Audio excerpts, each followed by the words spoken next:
नमस्कार, मेरा नाम है जतिन श्रीवास्तव और मीडिया डिक्शनरी में मैं आज आपसे बात करूंगा स्पाइरल ऑफ साइलेंस थियरी के बारे में। Spiral of silence theory Elizabeth Noel Neumann ने 1970 के दशक में प्रपोज की थी। इस थियरी में एक जो बड़ी मौलिक सी बात है वो ये है कि भाई जो ह्यूमन बिहेवियर या जो ह्यूमन चॉइसेस हैं बहुत सारी वो उपजती हैं लोगों की जो नीड है सोशल कंफॉर्मिटी की उससे। अच्छा, अब सोशल कंफॉर्मिटी है क्या? तो बात जो है वो ये है कि लोग चाहते हैं कि वो जो समाज की धारा है उसके साथ बहें, वो समाज के विरोध में ना जाएं। समाज में जो चीज़ें हो रही हैं उनकी दिशा में, जिस दिशा में हो रही हैं उस दिशा में चलें। और उन्हें ऐसा लगता है, लोगों में ये भय हो सकता है, ये सोच हो सकती है कि अगर समाज जो है वो किसी दिशा में चल रहा है और आप उसकी उल्टी दिशा में जा रहे हैं, तब फिर आप अकेले पड़ सकते हैं। लोग अकेला नहीं पड़ना चाहते हैं। अच्छा, तो यहाँ से आपका स्पाइरल ऑफ साइलेंस थियरी की जो शुरुआत होती है। अच्छा, शुरुआत होती है इस जगह से कि भाई अब लोगों को कैसे पता चलता है कि समाज उनके साथ में है या समाज किस दिशा में जा रहा है। तो जो बहुत कंट्रोवर्शियल मुद्दे होते हैं, बहुत विवादित मुद्दे होते हैं, उनमें जब लोग कुछ बोलना चाहते हैं या कुछ बात करना चाहते हैं और उनका कोई एक पक्ष होता है, तो उससे पहले लोग समाज में अपने माहौल को असेस करने की कोशिश करते हैं।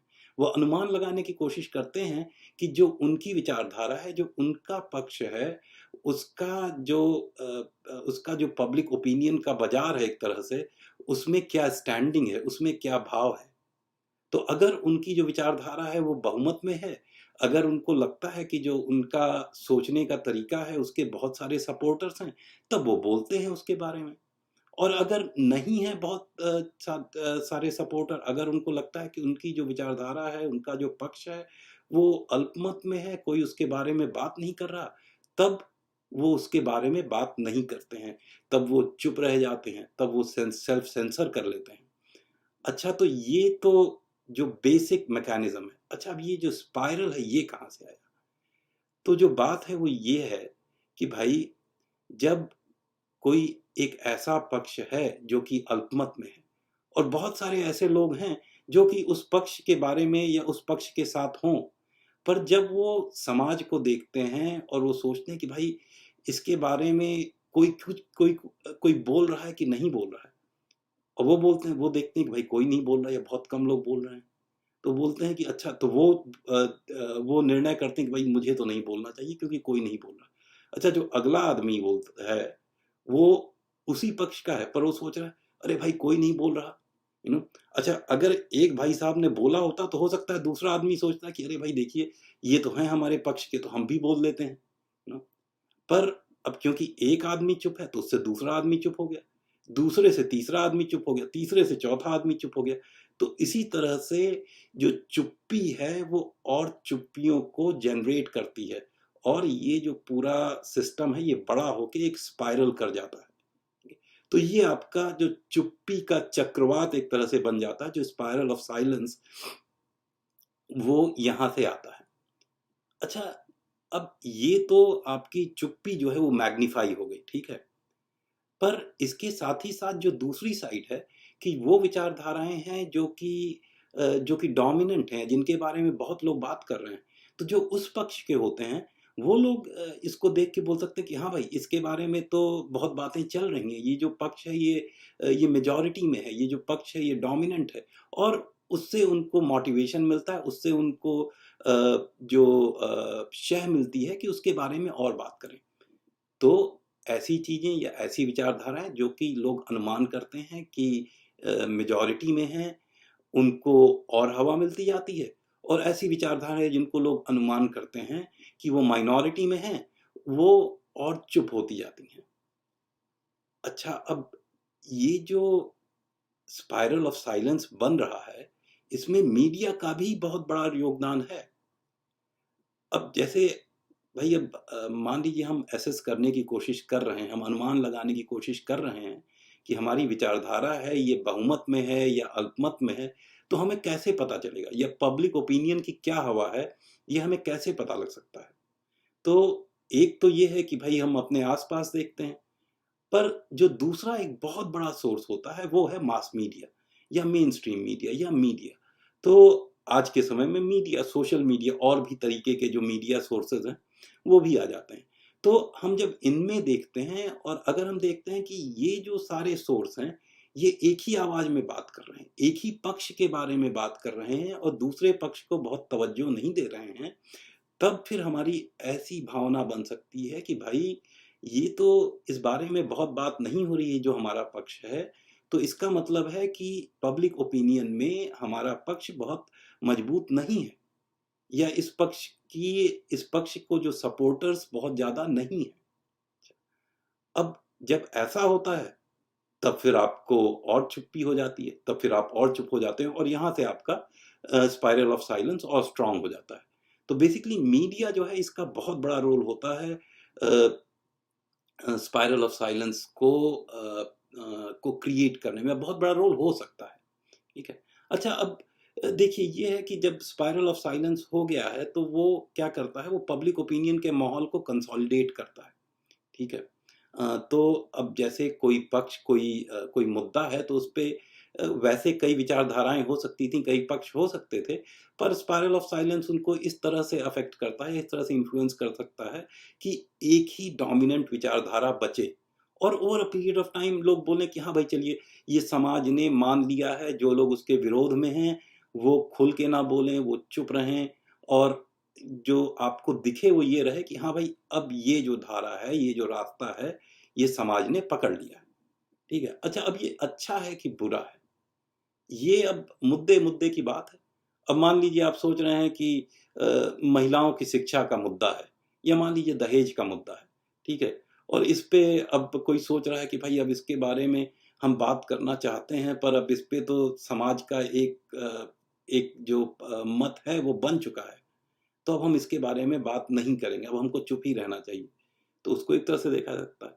अच्छा, दूसरा और मुद्दे हैं, जिनमें थोड़ा-सा जैसे मान लीजिए कोई मुद्दा है जिसमें ऐसा मुद्दा है जिससे कि सामाजिक वैमनस्य बढ़ता है, तो उसमें आप देख रहे हैं कि अच्छा भाई इसमें स्पाइरल ऑफ साइलेंस क्रिएट हो गया तो एक पक्ष है जो चुप हो गया है।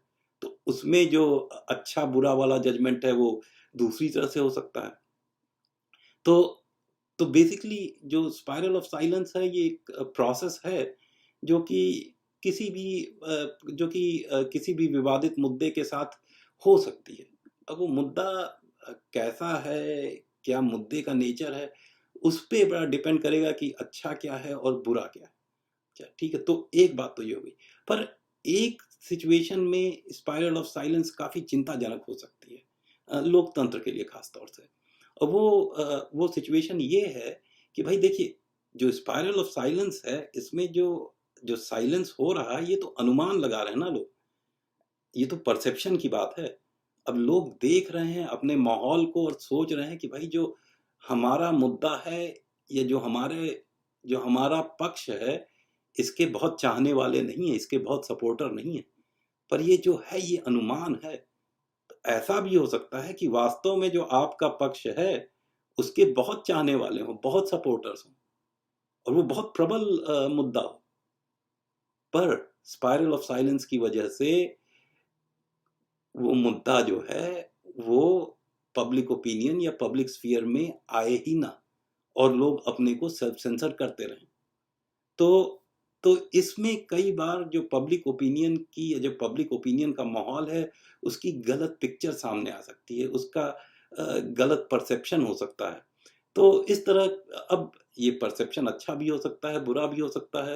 मतलब ये जो भी होता है, जो सोशल इम्प्लीकेशन है, वो तो भाई मुद्दे-मुद्दे पे डिपेंड करेगा। अच्छा तो एक तो ये चीज़ हो गई। अच्छा दूसरी चीज़ है कि भई ये जो स्पाइरल ऑफ साइलेंस है, इसका शुरू में तो ये मास मीडिया के एनवायरनमेंट के लिए ही बनी थी, उसी के बारे में ज़्यादा बात होती थी। पर जैसे-जैसे समय बना और सोशल मीडिया आया वैसे-वैसे लोगों ने बोला कि भई ये क्या सोशल मीडिया के एनवायरनमेंट में भी चलेगी? और काफ़ी रिसर्च हुआ है और देखा गया है कि कई बार सोशल मीडिया एनवायरनमेंट में भी स्पाइरल ऑफ साइलेंस का इफेक्ट देखने को मिलता है। ठीक है। अच्छा, जो स्पाइरल ऑफ साइलेंस है, ऐसा नहीं है कि इस थियरी का कोई क्रिटिसिज्म नहीं है या ये हर सिचुएशन में होगी ही होगी। तो ये बहुत इंपॉर्टेंट चीज़ है समझने की। भाई बहुत जगहों पे स्पाइरल ऑफ साइलेंस मिलता भी है, पर बहुत सारे जो टेस्ट हुए थियरी के अलग अलग कॉन्टेक्स्ट में, उसमें स्पाइरल ऑफ साइलेंस नहीं भी मिला है। तो जिस तरह के मुद्दे हैं, जिस तरह का कल्चर है, जिस तरह का लोगों के मुद्दों से नज़दीकियाँ हैं, बहुत सारे और फैक्टर्स हैं जो कि बहुत महत्वपूर्ण रोल प्ले करते हैं कि स्पाइरल ऑफ साइलेंस होता है कि नहीं होता है। अच्छा, और स्पाइरल ऑफ साइलेंस का जो और क्रिटिसिज्म भी है कुछ, ठीक है? तो एक तो जो सबसे बड़ा क्रिटिसिज्म है वो ये है कि भाई देखिए, ऐसा है कि हर आदमी जो है वो चुप नहीं होता है। इससे जो ये अकेलेपन का भय होता है या जो फ़ियर ऑफ आइसोलेशन होता है, बहुत से लोग होते हैं भाई, आपके एक्टिविस्ट लोग हैं, आपके सिविल सोसाइटी है, कुछ और इंटेलेक्चुअल्स हैं या जो भी है, वो लोग अपनी बात करते ही करते हैं, चाहे समाज में जैसा भी पब्लिक ओपिनियन की हवा चल रही हो। तो वो एक क्रिटिसिज्म भी है। वो बोलता है कि जो क्रिटिसिज्म वो ये है कि भाई जब देखिए, अब जब हर कोई चुप ही नहीं हो रहा, तब आपकी थियरी किस काम की? एक तो ये एक थियरी की लिमिटेशन भी है। तो यहाँ पे हम आज अपनी बात खत्म करते हैं और जल्दी ही फिर मिलेंगे और फिर बात करेंगे मीडिया और अपने समाज से संबंधित किसी और मुद्दे के बारे में। और बहुत बहुत धन्यवाद कि आपने ये वीडियो देखा, और फिर मिलते हैं जल्दी ही। नमस्कार।